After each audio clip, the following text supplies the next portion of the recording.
Сәлем достар. Бүгін біз сіздермен аты аңызға айналған болгариялық көріпкел Ванганың Қазақстанның тұңғыш президенті Нұрсұлтан Назарбаевқа айтқан ерекше болжамдары туралы әңгімелесеміз. Ванга тек орталық Азия емес, бүкіл әлемнің болашағына болжам жасаған әйгілі тұлға болды. Назарбаев туралы оның болжамы көпшілікті таңғалдырған болатын. Ванга Қазақстанның болашағы мен Назарбаевтың рөлі туралы не айтты? Бұл болжамдар қаншалықты дәл болды, және олардың қандай әсері болды?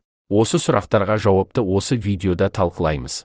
Көбірек білу үшін видеоны соңына дейін көріңіз. Арнамызға жазылып, өз пікірлеріңізбен бөлісуді ұмытпаңыз. Ванганың Назарбаевға айтқан болжамы.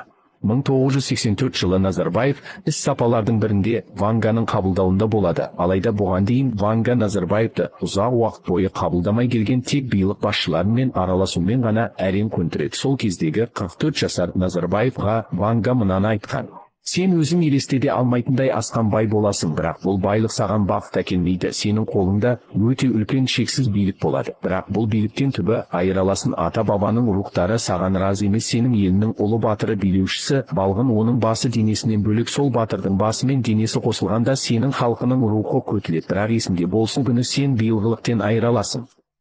Міне достар, біз Ванганың Назарбаевқа айтқан болжамдарын талқылап шықтық. Бұл болжамдар көпшілік үшін құпия болып қала берсе де, тарихта өз орны бар.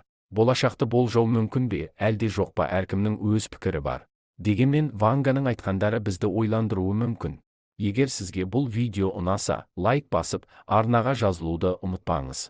Алдағы уақытта қазақ тарихы мен қызықты тұлғалар туралы басқа видеоларды күтіңіз. Өз пікірлеріңізді қалдырып, бізбен бірге тарихи жолды жалғастырыңыз. Бабалар ізімен арнасында кездескенше.